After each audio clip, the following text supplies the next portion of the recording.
Haleluya, saudaraku. Pagi hari ini kita akan sama-sama berbicara tentang kasih setia Tuhan, tentang kebaikan Allah, tentang kasih-Nya yang begitu besar, tentang kasih setianya yang abadi dari zaman ke zaman. Kalau kita memperhatikan, saudara, mungkin di media sosial berseliweran berita-berita yang cukup mengecewakan. Ada beberapa tokoh pemuka agama yang seharusnya menjadi panutan, yang seharusnya menjadi pelindung bagi jemaatnya. Tetapi saudaraku melakukan tindakan-tindakan amoral. Itu sungguh rasanya miris di hati kita. Terkadang sebagai orang percaya pun kita mulai berpikir, kita tidak fokus kepada Tuhan, kita memandang kepada kelemahan sesama, sehingga akhirnya kita merasa tawar hati. Tetapi satu kabar baik yang Alkitab sampaikan untuk setiap kita, bahwa kasih setia Tuhan itu kekal. Amin, Bapak Ibu. Tidak peduli bagaimanapun keberadaan kita, tidak peduli bagaimanapun zaman berubah, kasih setianya tetap kekal abadi. Hal pertama yang akan kita pelajari dari kasih setia Tuhan, yaitu diberikan walau kita tidak layak menerima. Kasih setia Allah diberikan walau kita sebagai si penerima sesungguhnya tidak layak untuk dikasihi. Kasih setianya dianugerahkan meskipun keberadaan kita sesungguhnya tidak layak untuk menerima kasih yang demikian besar. Roma 5 ayat yang ke-8. Saya akan membacakan untuk Bapak Ibu yang terkasih, Roma 5 ayat yang ke-8.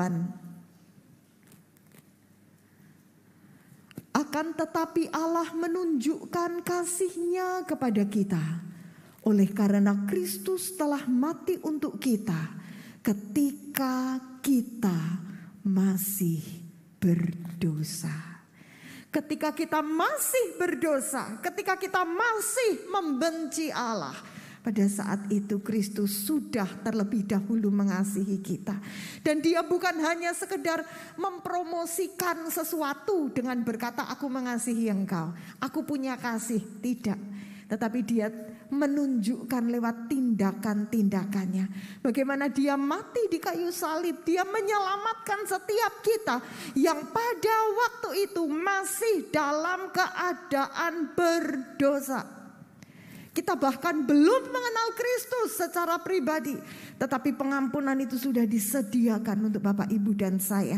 Dalam Titus 3 ayat yang ke-5 dikatakan, pada waktu itu Dia telah menyelamatkan kita, bukan karena perbuatan baik yang telah kita lakukan, tetapi karena rahmat-Nya, oleh permandian kelahiran kembali, dan oleh pembaharuan yang dikerjakan oleh Roh Kudus. Bagian awal, bagian A, saudaraku, Ia menyelamatkan kita bukan karena perbuatan baik yang kita lakukan.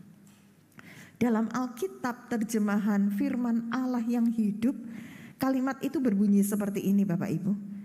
Ia menyelamatkan kita bukan karena kita ini cukup baik untuk diselamatkan, melainkan semata-mata karena kemurahan dan pengasihan-Nya. Karena Ia memiliki kasih, karena Ia adalah Allah yang penuh kasih. Allah kita punya kemurahan yang besar. Dia sendiri adalah kasih. Dan Dia tidak dapat menyangkal dirinya. Ia memutuskan untuk menyelamatkan kita bukan karena perbuatan baik yang kita lakukan. Bukan karena kita adalah orang yang layak untuk menerima kebaikan Tuhan. Kasih setia Allah itu mencari, saudara, Bagaimana ya saya mau ngomongnya? Kasih setia Allah itu begitu aktif untuk mencari orang berdosa. Kasih setia Allah itu begitu aktif untuk menjemput bola, saudaraku. Kasih setia Allah itu begitu aktif dan dia mencari, dia mengejar orang berdosa.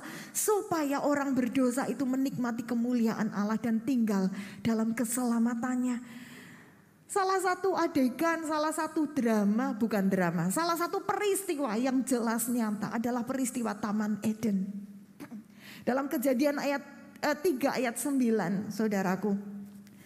Ketika Adam dan Hawa bersembunyi, maka apa yang Allah lakukan? Tuhan tidak menunda-nunda, tetapi ia bersegera mencari manusia.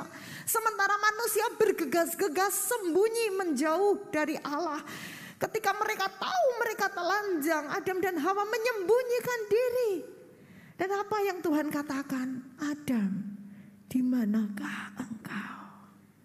Sampai sekarang kalau kita merenungkan kalimat ini, Adam, di manakah engkau? Adalah sebuah seruan yang keluar dari hati kudus Bapa. Adalah sebuah seruan yang keluar dari hati tulus Allah kita.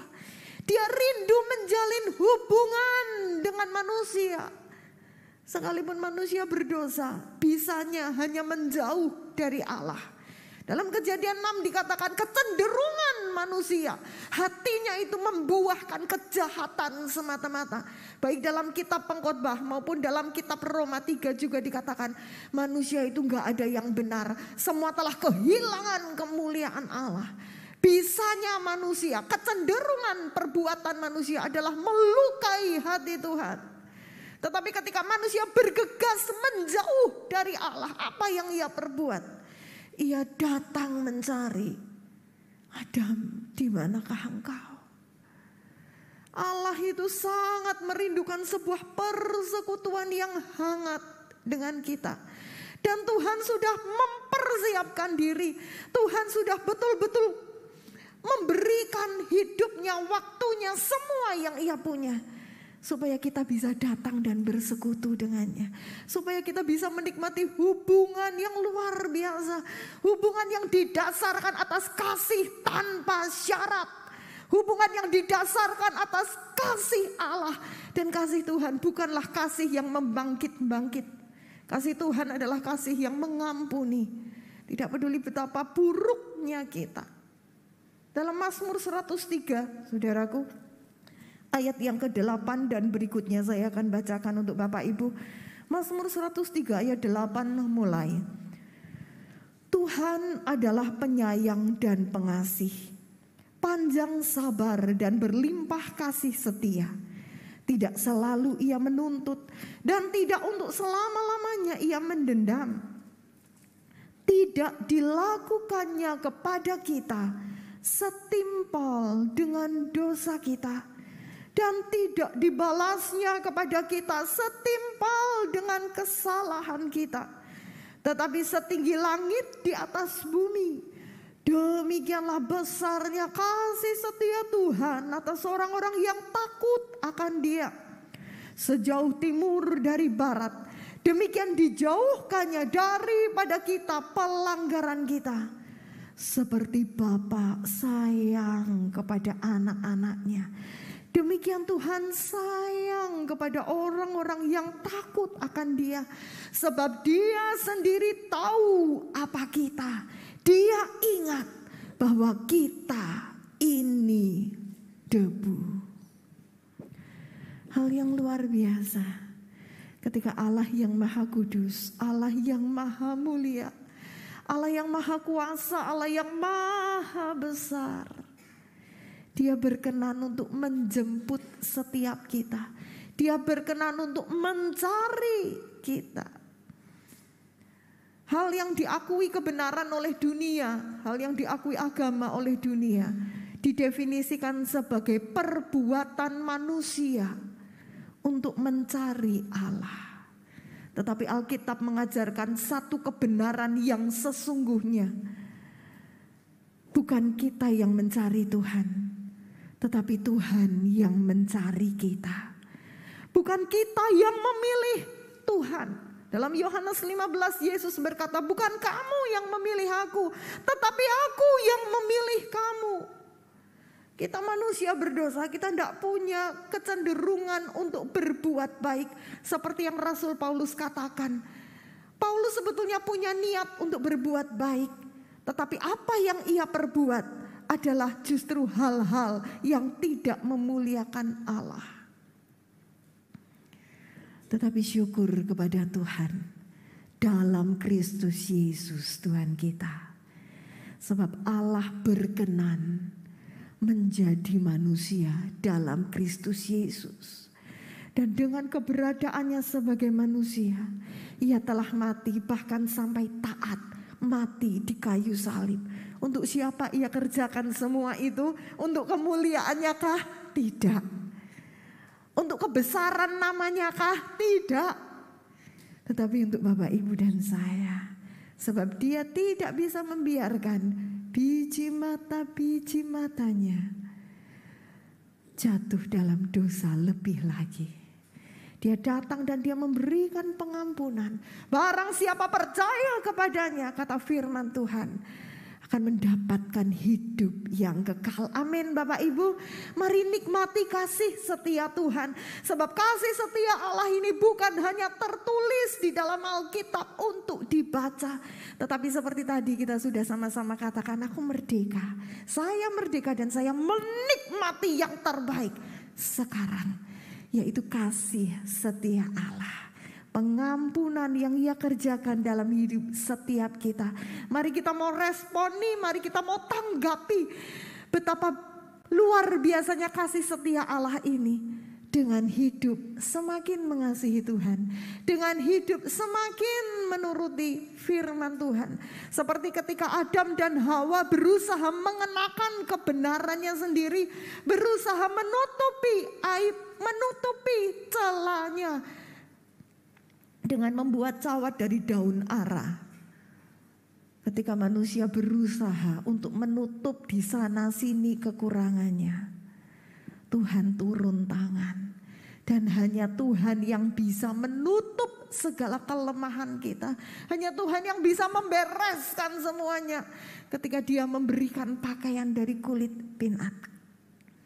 Haleluya. Hal yang pertama, kasih setia Tuhan itu diberikan walau kita tidak layak menerima. Hal yang kedua, dasar dari kasih setia adalah pribadinya yang setia. Dasar dari kasih setia Allah adalah karena pribadi Allah itu adalah Allah yang setia. Haleluya. Tuhan memberikan kepada kita kasih setianya bukan karena Dia memperhitungkan, oh ini sudah, anakku ini sudah lama sekali pelayanan, oh anakku ini begitu rajin berdoa, oh anakku ini cinta sama aku, makanya aku kasih dia kasih setia dan kemurahan. Tidak. Dasar Tuhan memberikan kasih karunia-Nya. Yang menjadi dasar Allah memberikan kasih setianya adalah pribadinya sendiri, saudara. Dan ketika kita menyadari kebenaran ini, kita bisa mengucap syukur. Sebab seperti 2 Timotius 2 ayat 13 katakan, kasih setia Tuhan itu tidak berubah. Jika kita tidak setia, Dia tetap setia karena Dia tidak dapat menyangkal dirinya. Amin. Sekalipun saya jatuh ke dalam berbagai macam dosa, tetapi Allah yang setia adalah Allah yang tetap menunjukkan kasih setianya. Kasih setia yang mencari, kasih setia yang mengejar, kasih setia yang memanggil. Sehingga untuk kesekian kalinya saya kembali kepada Tuhan. Saya minta ampun kepada Tuhan atas segala kejahatan yang telah saya perbuat. Itu semua karena kasih setia Allah. His love is unfailing love. Kasih setianya tidak pernah gagal, tak pernah berkesudahan, saudaraku. Dan ini seperti peristiwa di Taman Eden terulang kembali dalam perumpamaan yang Yesus sampaikan. Ketika seorang bapak dalam perumpamaan dikatakan punya 2 anak. Saya percaya Bapak Ibu sudah cukup paham perumpamaan itu. Ada si bungsu Yang menurut saya ini si bungsu kurang ajar sekali. Karena bapaknya masih hidup, dia sudah minta warisan, saudara. Alkitab tidak mengindikasikan bahwa si bungsu ini sedang kesulitan ekonomi sehingga dia minta warisannya dulu. Si bungsu tinggal di rumah bapak, dia menikmati kesejahteraan yang luar biasa. Tetapi si bungsu adalah manusia berdosa yang hatinya cenderung berbuat jahat. Itu sebabnya dengan sikap yang kurang ajar, si bungsu berani minta warisan. Bapak, berikanlah kepadaku warisan yang menjadi hakku. Loh, ini bapaknya masih hidup, saudara. Di mana sopan santunnya, di mana penghormatannya kepada bapak. Dan yang mengherankan, bapaknya kasih, saudara. Tuhan bukanlah seorang diktator yang dengan cambuk menyuruh kita taat. Tuhan itu bapak yang sayang sama anak. Anak sekali dikasih tahu nggak bisa, 2 kali dikasih tahu nggak bisa, berkali-kali dikasih tahu bandel. Maka apa yang bapak lakukan? Ya udah dituruti. Ketika akhirnya anak itu menghadapi masalah, sama seperti si bungsu, baru kemudian dia klik, baru kemudian dia ngeh, baru kemudian dia sadar. Ternyata apa yang papaku omongkan itu betul. Hal yang sama pun dialami si bungsu. Dia minta warisan, berani sekali. Setelah dia terima warisan, apa yang dia perbuat? Dia pergi, saudara. Dia meninggalkan bapaknya. Bayangkan, ini anak kurang ajar sekali. Tetapi kalau kita mau jujur, kita sering kali pun seperti ini. Kita minta-minta sama Tuhan, Tuhan tolong jawab doa saya, Tuhan tolong berkati. Sudah diberkati ngacir, saudara. Setelah diberkati dada Tuhan, lupa kepada hukum-hukum Allah. Mulai mengandalkan kekuatannya, saya punya materi, saya punya warisan. Dan dia mulai menghambur-hamburkan warisannya. Si bungsu merasa, aku punya banyak teman, aku dihormati oleh teman-temanku. Jangan salah, hai bungsu, bukan kamu yang dihormati oleh teman-temanmu, tapi uangmu yang diincar oleh teman-temanmu. Akhirnya kita tahu kisahnya. Ketika si bungsu kemudian jatuh pailit, saudara, harta warisan itu habis. Dia mau makan makanan babi saja gak diizinkan, minta ampun keadaannya. Bayangkan, jangan lupa konteks Yahudi, babi itu binatang haram. Si bungsu ini anak juragan, dia anak bos, saudara. Bapaknya itu orang yang kaya raya. Tetapi apa yang dia alami? Dia sampai mau makan makanan babi saja gak diizinkan, saudaraku.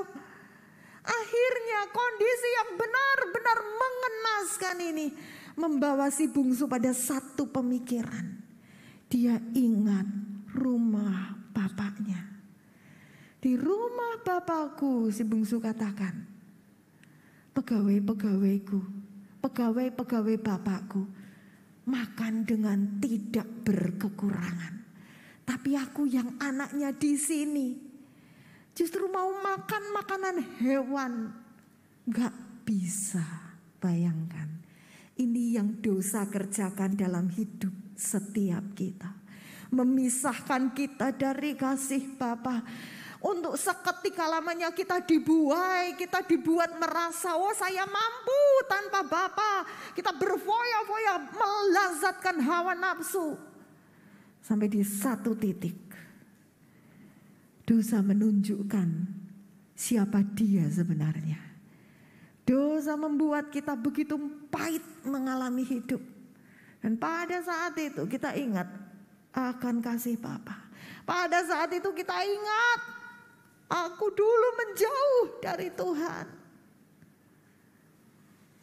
Ketika akhirnya si bungsu memutuskan pulang, saya percaya Bapak Ibu tahu apa yang bapaknya lakukan, saudara. Alkitab tidak mencatat. Bapaknya melihat dari jauh dan berkata, akhirnya pulang juga nih anak. Nyadar dia sekarang ya, udah tahu rupanya ya dia bahwa nggak ada aku, nggak bisa apa-apa kan dia. Syukurin. Bapaknya nggak ngomong begitu saudara. Bapak nggak banyak bicara.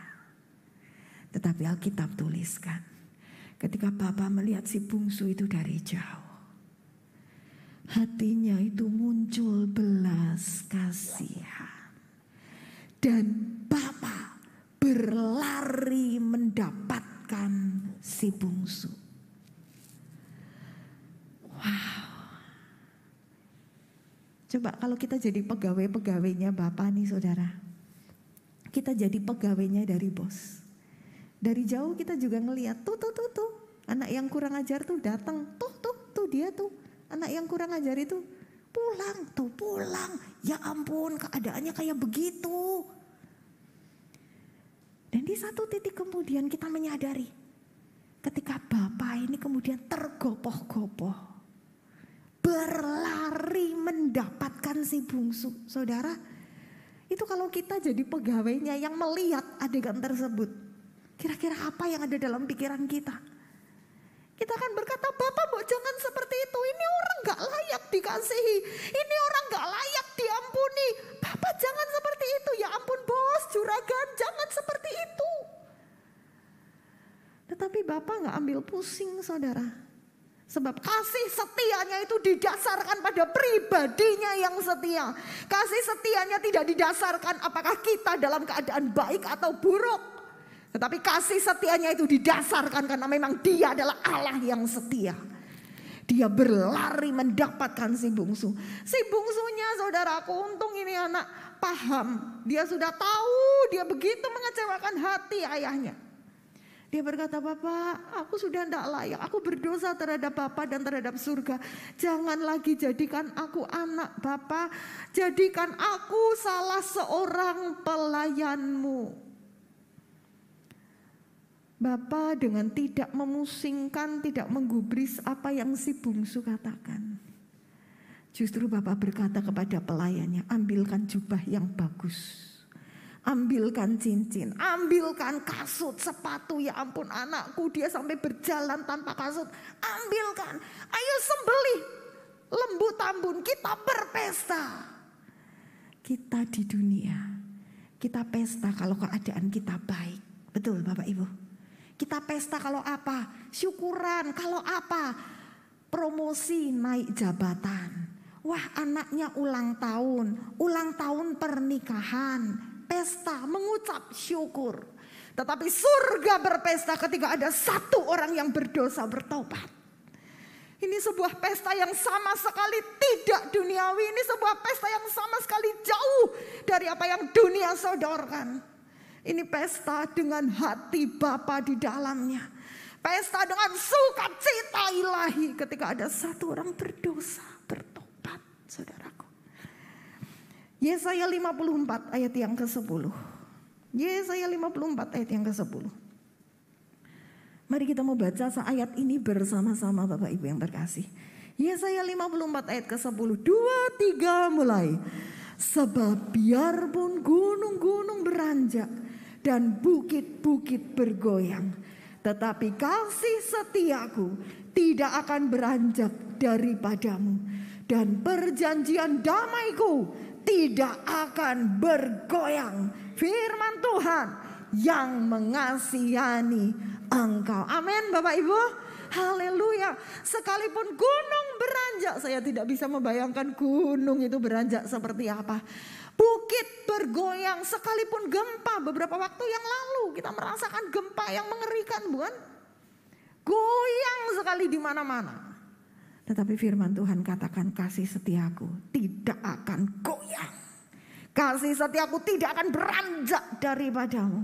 Tidak peduli bagaimanapun keadaan kita pagi hari ini. Tidak peduli kita sedang dalam keadaan baik atau tidak baik. Tidak peduli kita sedang dalam keadaan berkelimpahan atau sedang pailit. Tidak peduli kita saat ini rumah tangganya sedang baik-baik atau mungkin sudah mulai tidak harmonis. Kasih setia Allah tetap mengejar setiap kita. Dan kasih setia yang sama itu akan siap berpesta ketika kita datang kepada Allah. Bapak Ibu yang terkasih, saya tutup dengan sebuah kesaksian tentang hidup saya sendiri. Di tahun 2000, saudaraku ya. Tahun 2002. Tahun 2002. Suatu hari ada seorang hamba Tuhan. Waktu itu saya menjadi pemain musik, saudaraku, di gereja. Dan ketika saya main musik, ini lagi ibadah KKR. Ya, ceritanya lagi KKR. Main musik juga sambil penyembahan, saudaraku. Hadirat Tuhan begitu indah, dan pembicara waktu itu tamu, saudaraku. Dia datang, dia menghampiri saya di luar dugaan saya. Dia tumpangkan tangan ke atas saya dan dia bernubuat, kamu akan menjadi hamba Tuhan. Refleks, saudara. Saya kibaskan tangannya dan saya bantah, enggak mau. Saya ngomong dengan keras, saudara. Enggak mau, karena memang hati saya punya rencana sendiri. Dan itu bukan menjadi hamba Tuhan. Sampai 2 kali dia tumpangkan tangan lagi, saya enggak mau lagi, saudaraku. Karena memang enggak mau benar untuk jadi hamba Tuhan. Malamnya, saudaraku, beliau datang kepada saya dikonseling. Kenapa kok enggak mau? Kita omong sampai lama, saudaraku. Dan akhirnya, waktu itu saya bandel banget ya. Dan akhirnya saya berpikir, ini kalau saya tetap kekeh ngomong enggak mau, ini nanti pembicara enggak pulang-pulang, saudaraku. Makanya terus saya bilang, ya saya mau.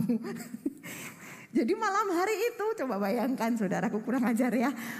Saya bilang, ya saya mau, bukan karena hati saya yang mau, tetapi supaya pembicaraan ini diakhiri, saudaraku.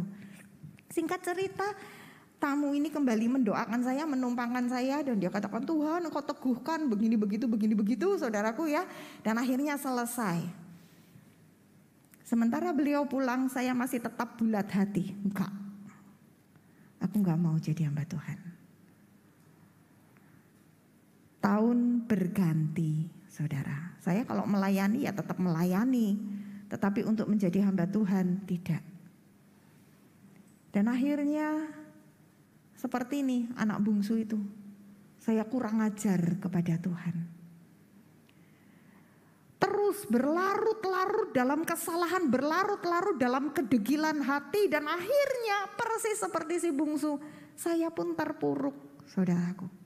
Berada di satu titik di mana saya sudah tidak bisa percaya dengan diri saya sendiri, saya sudah tidak bisa mensyukuri diri saya sendiri, bawaannya saya sudah benci dengan diri saya sendiri. Sampai akhirnya di situ saya merasakan kasih Tuhan. Persis seperti si bungsu. Ingat rumah Bapa, ingat kasih Tuhan. Dan saya pulang, saudara, ke rumah Bapa. Saya pulang ke hadirat Tuhan dengan satu kesadaran, saya berdosa sekali sebab saya sudah menyia-nyiakan rancangan Tuhan. Saya menolak kehendak Tuhan.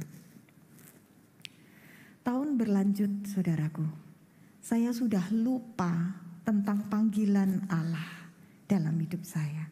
Saya sudah berpikir, kan aku sudah nakal sama Tuhan, aku sudah jahat sama Tuhan. Pasti kalau terus kemudian Tuhan tidak memanggil saya lagi sebagai seorang hamba Tuhan, wajar. Kalau kemudian Tuhan memperbaiki perjanjiannya dan Tuhan bilang, Desi kamu sudah gak layak ya, udah saya cari orang lain aja, itu wajar, saudara. Saya sudah ikhlas karena saya paham saya jahat sekali sama Tuhan. Di luar dugaan, Allah itu setia. 10 tahun kemudian, saudaraku, kembali lewat sebuah ibadah, Tuhan memberikan penglihatan kepada saya. Tuhan memberikan wahyunya kepada saya. Dan di situ Tuhan kembali memanggil saya. Saya menangis, saudara. Karena saya pikir, Tuhan, saya kira Engkau sudah lupa. Saya sendiri sudah lupa loh Tuhan. Kalau Tuhan itu pernah punya rencana mau menjadikan saya seorang hamba Tuhan. Intinya sebetulnya bukan jabatan sebagai pendeta Bapak Ibu. Tetapi intinya Allah menghendaki hidup saya bagi Dia. Allah menginginkan saya bukan hanya talentanya, bukan hanya tenaganya, bukan hanya pemikirannya untuk Tuhan. Tetapi Dia mau saya secara utuh. Sebab yang Dia cintai bukan talenta saya, yang Dia cintai bukan kekuatan saya, yang Dia cintai bukan ide-ide pemikiran saya, tapi Dia cinta sama saya. Dan ketika Tuhan memanggil saya untuk kedua kalinya, di situ saya baru bisa memahami ternyata yang namanya Allah itu setia dan itu benar. Bahkan ketika kita sudah meletakkan segala harapan kita, kita sudah meletakkan semua impian kita, bahkan ketika kita sudah, ya Tuhan saya sudah tidak sanggup lagi, ya Tuhan saya sudah gak layak lagi, kita merasa kita sudah tidak layak. Justru di saat seperti itu kasih Tuhan itu bertanya kepada kita, di manakah engkau? Aku ingin dekat dengan engkau. Adakah di antara kita yang pagi hari ini sedang mengalami seperti apa yang saya alami? Kerinduan saya enggak ada Bapak Ibu. Kerinduan saya itu cuma saya aja. Tetapi mungkin ada di antara kita yang saat ini sedang patah arang, patah menghadapi diri kita sendiri, patah dengan situasi, patah semangat karena keadaan tidak kunjung berubah. Mungkin ada di antara kita yang rumah tangganya mulai retak, mulai tidak harmonis. Mari kita mau datang kepada Allah kita. Sebab kasih setianya tidak didasarkan pada keadaan kita baik atau tidak. Tetapi kasih setianya didasarkan pada pribadinya yang ajaib. Mari kita tundukkan kepala.